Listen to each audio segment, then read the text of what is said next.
This is Envision Self-Healing Podcast, episode number 18.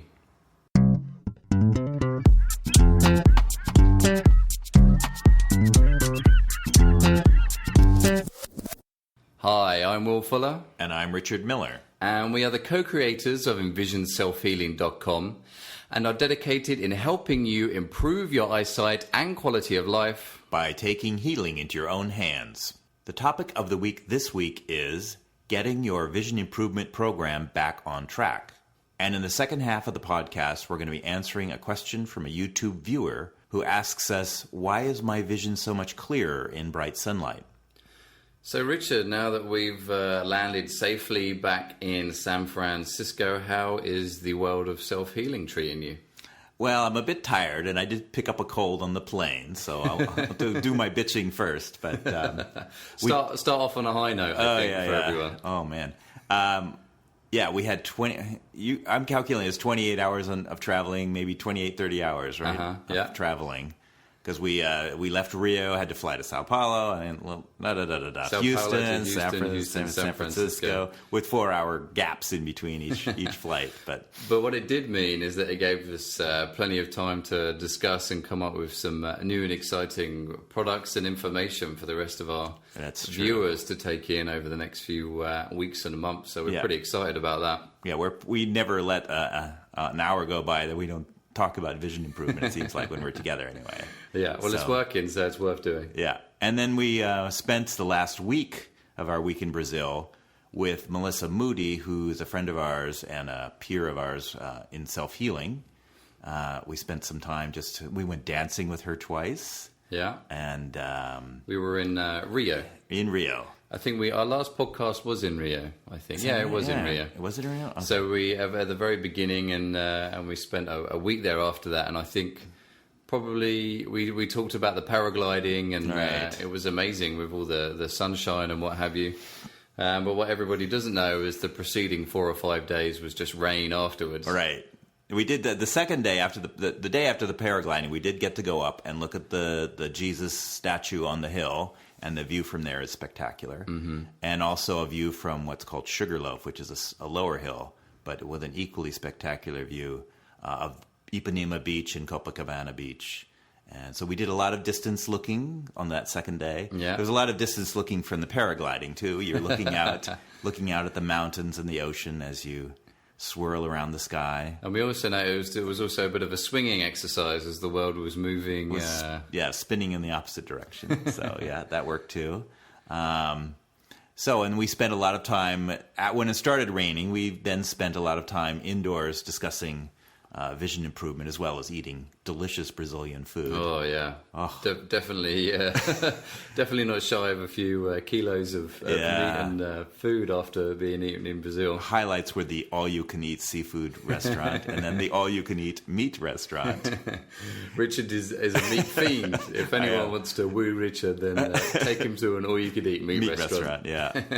It was delicious. But you've only got about 2 plates until he falls asleep at the table. It's true, yeah.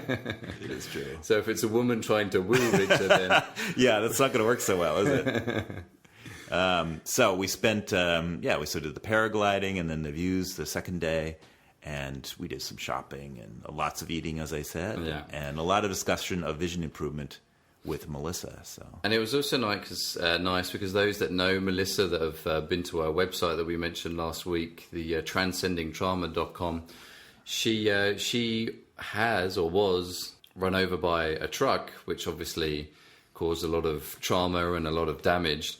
And, basically she's spent the last 9 years overcoming it and working her way forward. And now she's a self-healing practitioner. And, you wouldn't know that anything had happened to her the way she moves so gracefully, especially after dancing. And the three of us went to a samba club out in Lapa, which is sort of the night district. Right. And there was a bit of break in the music, and I took Richard and Melissa towards the sounds of familiar beats that I could hear in the distance, and it turned out to be a European house nightclub. Right, which I only know the words to that since I only know that those words house nightclub recently from Will. But it was fantastic to have a real dance Yeah. And I worked on my night vision with the flashing lights and the dark in there, and we made friends with a guy who was part of Disney on Ice. Right, he played Woody on Disney on Ice. So if Woody, you're listening to this now,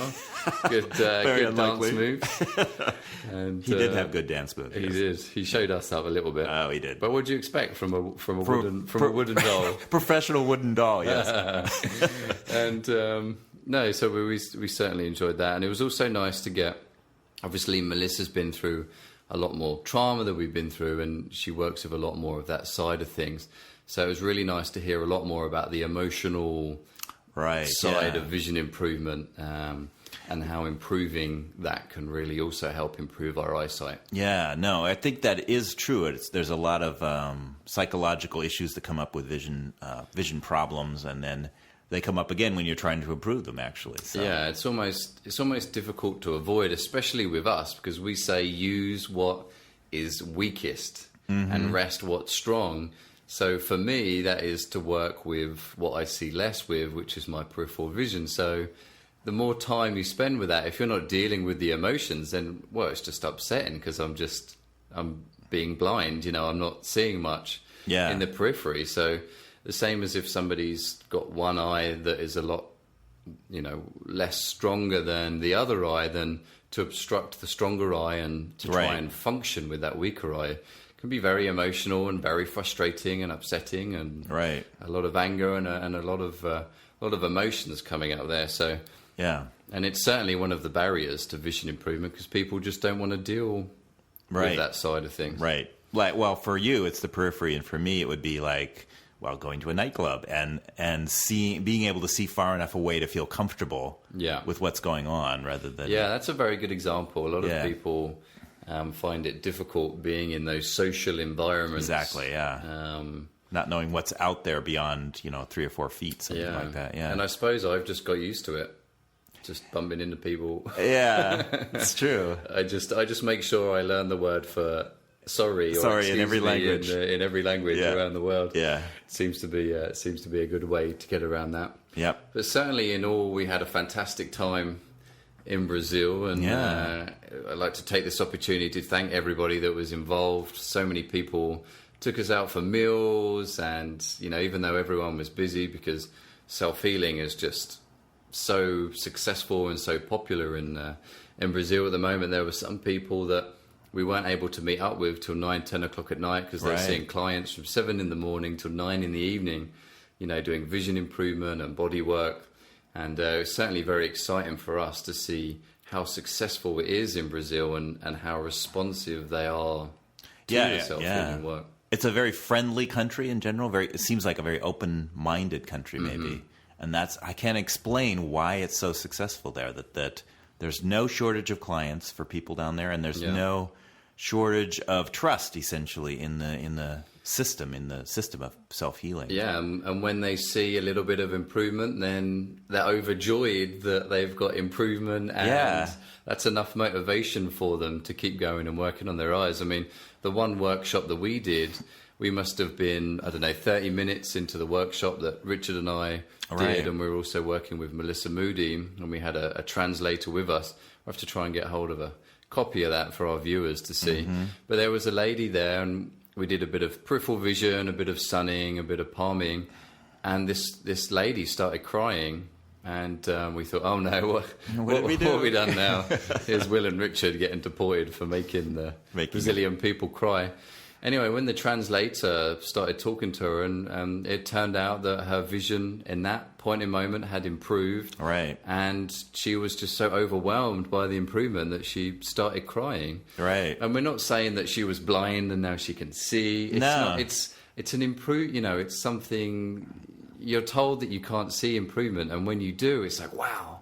Yeah. And when you spend a lifetime of being told, sorry, your vision can't improve, deal with it, go home, read Braille or whatever, to all of a sudden to see an improvement, it's very exciting. Yeah, because psychologically, you're set up to, okay, I'm going to have worse and worse vision as I grow older here.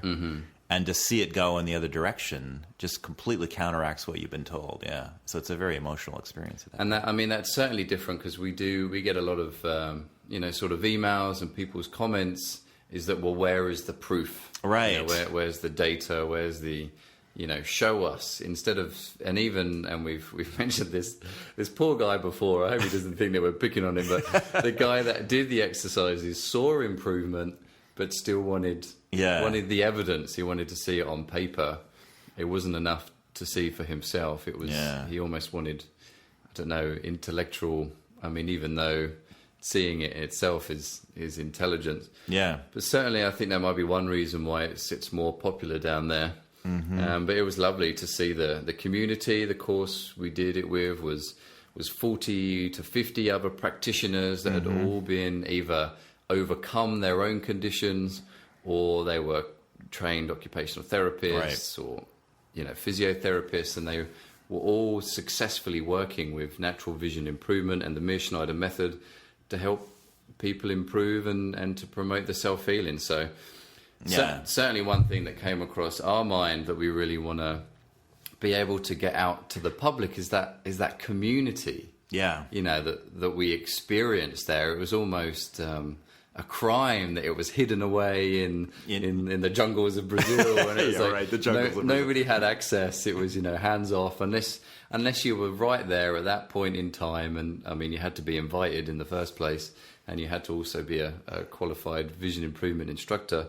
But unless you were there, you didn't get access to that community. So I really hope that Richard and I start working hard and be able to bring the community to the rest of the world. I think that would be such a valuable thing to have. Yeah, there were a couple of women there who had taken what they knew, had learned, and they were going.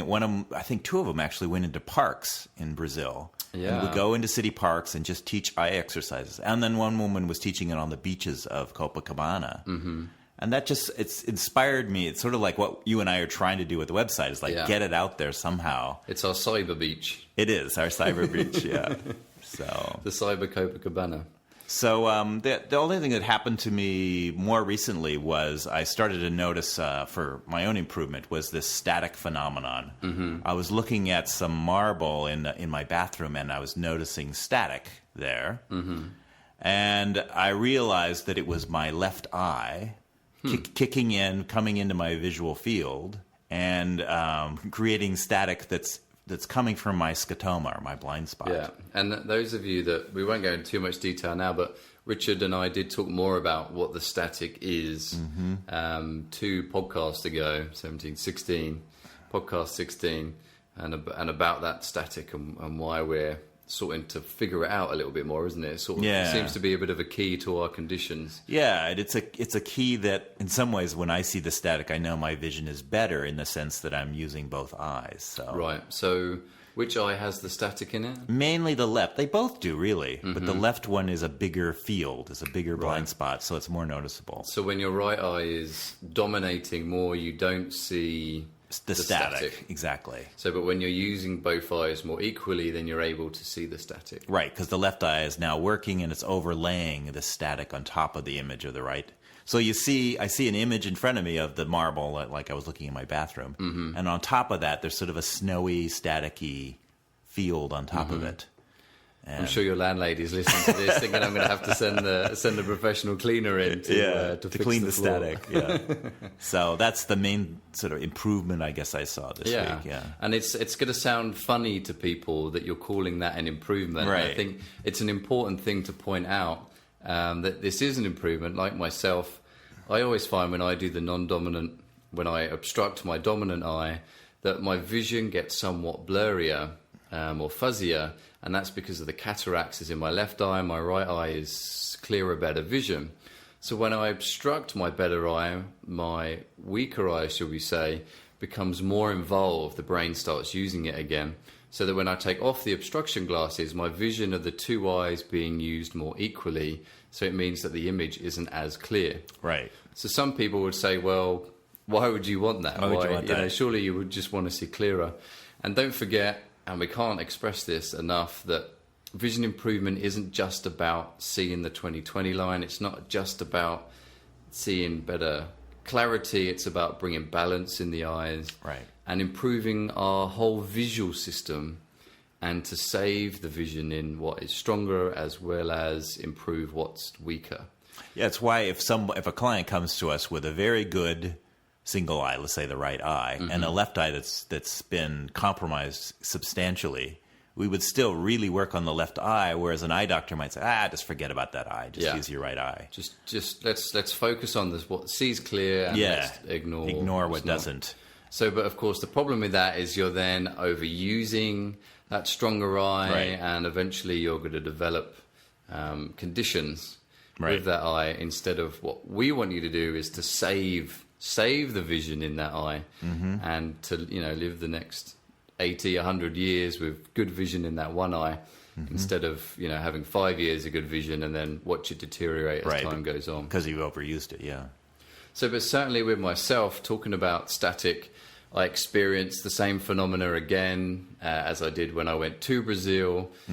So yesterday, the static wasn't too bad, but today I've certainly noticed that there's thicker, larger static in my peripheral field. So it means it's more difficult for me to see in the periphery, especially outside. But I guess I also noticed this time it's not just about the physical static, it's also my mental state. Because I'm more fatigued. We travel for 28 hours. We picked up a little bit of a cold from, all 200 people sneezing on the aeroplane. Everyone just seems to be sneezing when you're on those things. It's normally worse at Christmas time, though. So, but, you pick up all this stuff. And, I noticed that I sort of have to work harder in my periphery. I need to be paying more attention in order for it to function better. And besides the static, if mentally I'm sort of fatigued, I'm not, really picking up what's going on, then you sort of, most people find even when they're tired, you sort of in the morning, say you're traveling to work and you're maybe on the bus and you bump into someone, or you're sort of a little bit spaced out. I suppose the reason why they call it spaced out is because you're sort of not...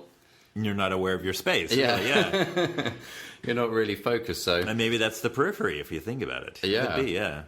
So, but certainly I noticed that, there's two things going on there. One is the physical increase in static, which makes it harder to see in the periphery. But also there's that fatigue side of things, that if my mind isn't, awake and alert, then I'm sort of a little bit more spaced out, and it's a little bit more difficult to pay attention to the periphery, and I'm not able to use it as well. Did you space out there? Yeah, I did, yeah. I disappeared in my periphery. It's like the Twilight Zone. So, well, I think it's about time to move on to topic of the week.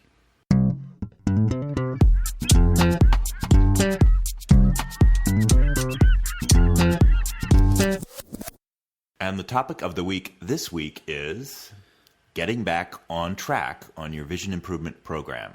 So the reason why we thought we would talk about this week is obviously Rich and I have been away for the last 3 weeks, and we can't really avoid eye exercises because it's our life, and we've spent many years trying to integrate it into our lives. So we are pretty good at integrating the exercises. But as far as getting back on track with the routine, we spent the last 5 days in Rio. I'd like to say relaxing on the beach, but it was raining. But certainly it was a disruption to routine. Yeah. And those of you that have been following the podcast will know that I'm more of a routine kind of guy, and Richard is more of a just fit it in where I can. Yeah. Make the most of what he can when he does it. Yeah. So using two of those things, getting the vision improvement sort of back on track for me, what I did is I made sure that as soon as I woke up this morning, regardless to how tired I was or what was going on time-wise or jet lag, that I jumped straight back in again, and I continued with my program that I left off doing. Wow. Because I sort of noticed that if you procrastinate a bit, a day turns to a week, and then you think, well, I'll do it next week, and then that week turns to a month. And then I'm traveling again in a month's time. So it's like, I'll do it when I come back from my next trip. Before you know it, it's been, 3-4 months. And the only reason why I could say that is because I've done it so many times. I've done it so many times. But luckily it was a nice sunny morning this morning. And with the jet lag, it's the other way around. So to get up at 6 a.m. to do my eye exercises wasn't really a challenge because I was sort of awake anyway. So, but it was also nice because over the last few weeks, although I've not been doing my program per se, I've been planning a little bit. You know, I've been thinking about, I wonder if I did this exercise. So this morning I added in red and green glasses, which is something I haven't been doing for a while, to work with that dominance thing that I was talking about. And also after last week when I talked about the beads, how I noticed that when those people, the practitioners waved in my non-dominant eye or my weaker eye, that I improved the colours on the beads. Right. So I thought, well, I should add that to my program. So I've started doing the beads with the flashing lights on the left side of my periphery to try and help engage that as well. And that's certainly something we want to encourage everyone to do, is that your program isn't necessarily fixed. And when you come across and experience these new things, and certainly try and fit those in to your program, which is one reason we want to encourage you all to take healing into your own hands and discover this stuff for yourself. There's no real one way to do it. So, but anyway, I found that just by jumping straight on the track again, going with the exercises, I did them again this morning, and hopefully tomorrow morning is going to be the same thing. Yeah, that sounds good. So that doesn't fit my personality, obviously. But on the other hand, to present a more softer approach, I would say give yourself a break for a day or two, and start adding things in gradually. The other thing I've noticed is like noticing the static this morning. Last night I was looking at my iPad and noticing that I was shutting off one eye, that I could see, and just bringing those integrated things in first. So like, okay, I need to back up the iPad a little bit and use both eyes looking at the iPad. So you could almost say that the break-in routine was excellent for you because you had those 3 weeks off. And then when you came back, you were sort of fresh to your habits. Right. The other thing, and I did learn a ton, so I am trying to figure out how to integrate the things I've learned in as well. Like I need to do more beads as well. I haven't been doing that much bead work. And one of the things I discovered is that I need to learn to fuse beyond about 8 inches. So, I have my formal exercise. I'm sort of reformulating my plan. So in some ways, a vacation is a good time to rethink things. And I also like what you said before about how sort of don't put too much pressure on yourself. You just sort of gradually go in and don't be upset if you don't hit it right first, straight off the bat. Yeah, for me, like palming in bed would be a good way of getting back into routine. Like this morning when I woke up with a cold, it's like I palmed in bed because I didn't feel like getting up. Things that are easy, you start integrating back in, and things you enjoy the most, you start integrating back in. But you don't want to become, well, maybe you do. You don't want to can't finish the sentence. You can't. You don't want to become such a taskmaster on yourself that you end up rebelling against yourself. But, certainly. Yeah. And certainly I've found with myself, just from the experience and also clients that I work with, some people that are more attached to a routine and they sort of do well slotting themselves back in again. Otherwise, it becomes, the less they do something, the more frustrated they become.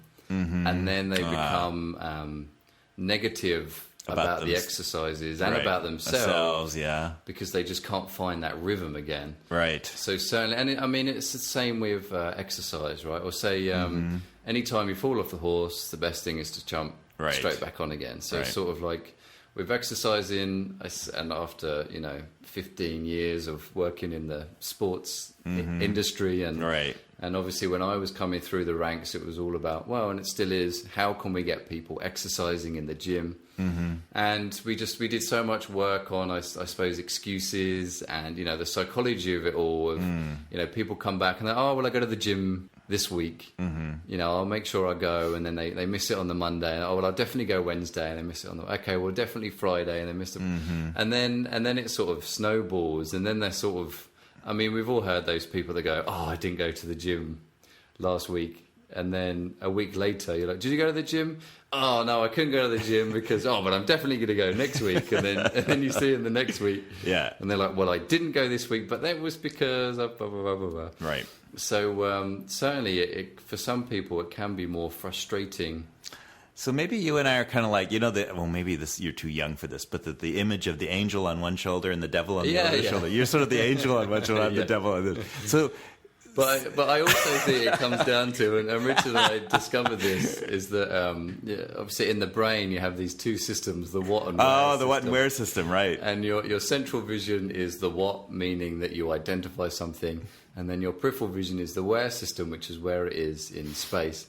And obviously with my lack of periphery means I'm lacking the where system, and you're like a central, you're lacking the what system. So maybe this is what we're experiencing here is two different brain paths. Yeah, you're a what person and I'm a where person. So maybe our listeners out there, if they're experiencing the same thing, if we can find that there's a group of where people.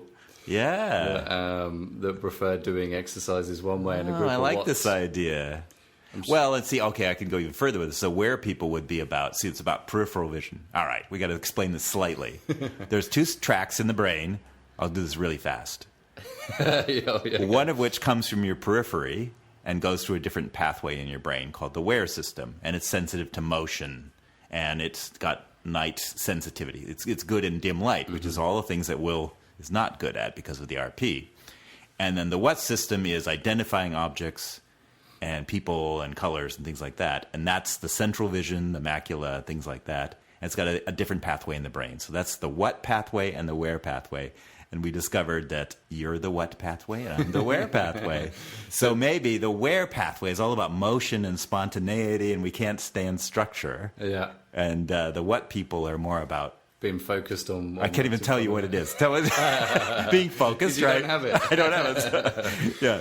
But yeah, so we'll have to do some more research. Yeah. Probably should have recorded that off air because in the future that could come back and haunt us. It's true. But certainly there's many ways of sort of getting back on track, and it doesn't have to be if you've gone away for a few weeks. It might just be that you just had a busy 2-3 weeks, right? And you just didn't do your eye exercises, and obviously we hear that all the time from people.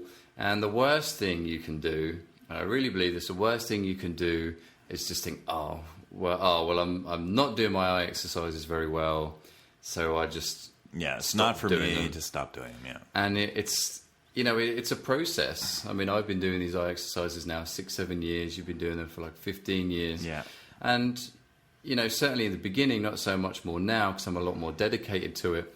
But certainly the first few years, I noticed I was sort of on and off for a couple of months. And, if anything, at least doing something is better than nothing. Right. And maybe it's just not your time. Maybe it is just really busy for you.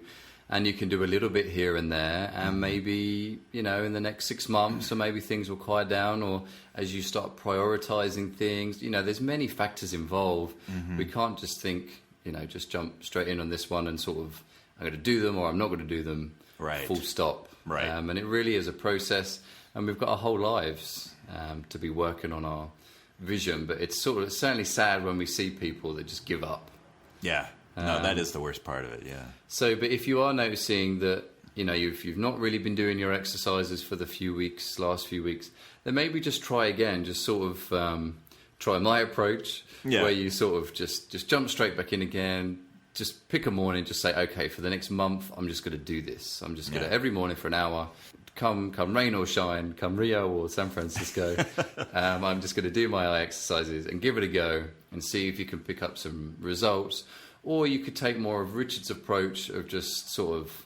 Just forget that you haven't done them, basically. Yeah. And when you're out in the sun, do sunning.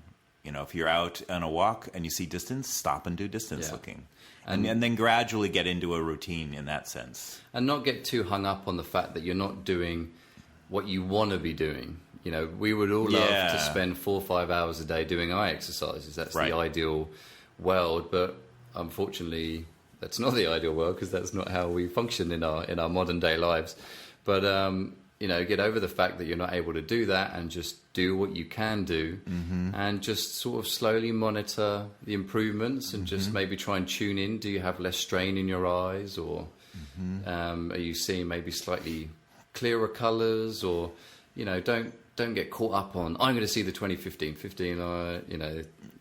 tomorrow and blah, blah, blah, blah. Just sort of take it steady and just try and enjoy the exercise and just incorporate them a little bit more into your life. Yeah, sounds good. So it's a good time to move on to question of the week.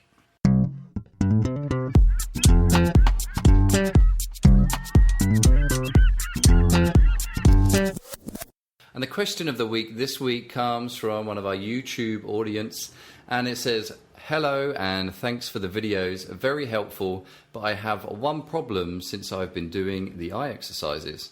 I have noticed I only see clear outside when the sun is hitting my eyes. Please respond." Well, I thought this was a fantastic question, and it's certainly a very common one that people experience. And my initial response was congratulations. Yeah. Because it means that this person is really doing the eye exercises, and he's starting to build this relationship with his eyes that he even noticed that his vision is better outside than inside. Because, I don't know, 99% of the planet's population wouldn't even know if you asked them. Right. No, it's true. If you ask anyone, is vision worse inside, they say no. It's just the same. Yeah. So, and certainly there are some reasons why that, and there's two main ones that we're going to go through. But certainly the first one, and we have discussed this before, but it's that the eyes are designed to see better in sunlight. Yeah, bright sunlight. So one of the first reasons is that the clear vision comes from the macula, the central part of the retina, the central vision part of the retina, where there are the cones. The majority of cones are in the macula, and they are what see in bright sunlight, and they're the ones that see clearly. Whereas the rods in the periphery don't have as much acuity in their vision. They see in dim light, so they're kind of opposite priorities to the retina. One that sees in dim light but not so clear, and the other one that sees in bright light and sees clear. And don't forget, we've talked before about how the sun is 10,000 watts worth of light, whereas indoors we're only looking at maybe a 100-watt light bulb at best. So the eyes were designed, those cells were designed to be functioning under that bright sunlight, and it means they're going to be more active, the colours are going to be clearer. Right. And you've also got the part that the pupil plays, which is when you are in bright sunlight, the pupil constricts. And those of you that have ever used pinhole glasses, which are a great alternative for reading glasses, and certainly any type of glasses to help naturally improve your eyesight, certainly for a little while anyway.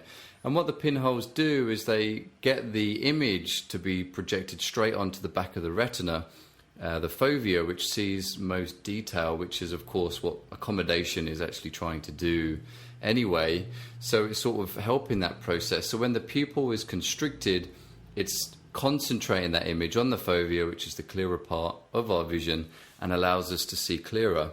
So by being out in bright sunlight, then you're allowing the pupil to fully constrict and that process to occur. And this is why we're opposed to sunglasses in general, because they prevent the pupil from constricting the way it should in the outdoors. And you're never getting that full color, the cones are never getting that full activation that they need from the light. And if you think we spend most of our time indoors in artificial lighting, and then we go outdoors and we put sunglasses on, and then we go indoors again. So at what point are our eyes getting the brilliance of the light and allowing those cone cells to become fully active and allowing the pupil to fully constrict?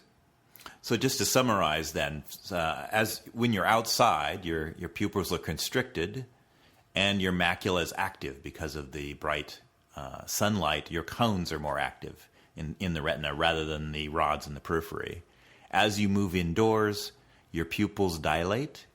You've just given up some sharpness from the pupils dilating. And then the balance between cones and rods, which was heavily towards the cones outdoors, shifts towards the rods, and the rods are less clear. So you're using a part of the retina that's less clear. So the combination gives you less clear vision indoors than outdoors. And certainly one thing I like about this question is that what this person is experiencing is natural vision. Right.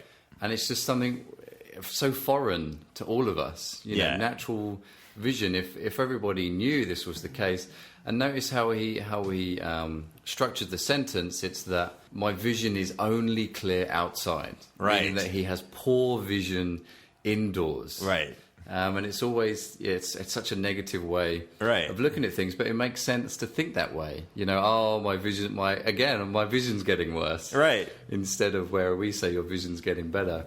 So, before I did the eye exercises, I could see fine indoors. Right.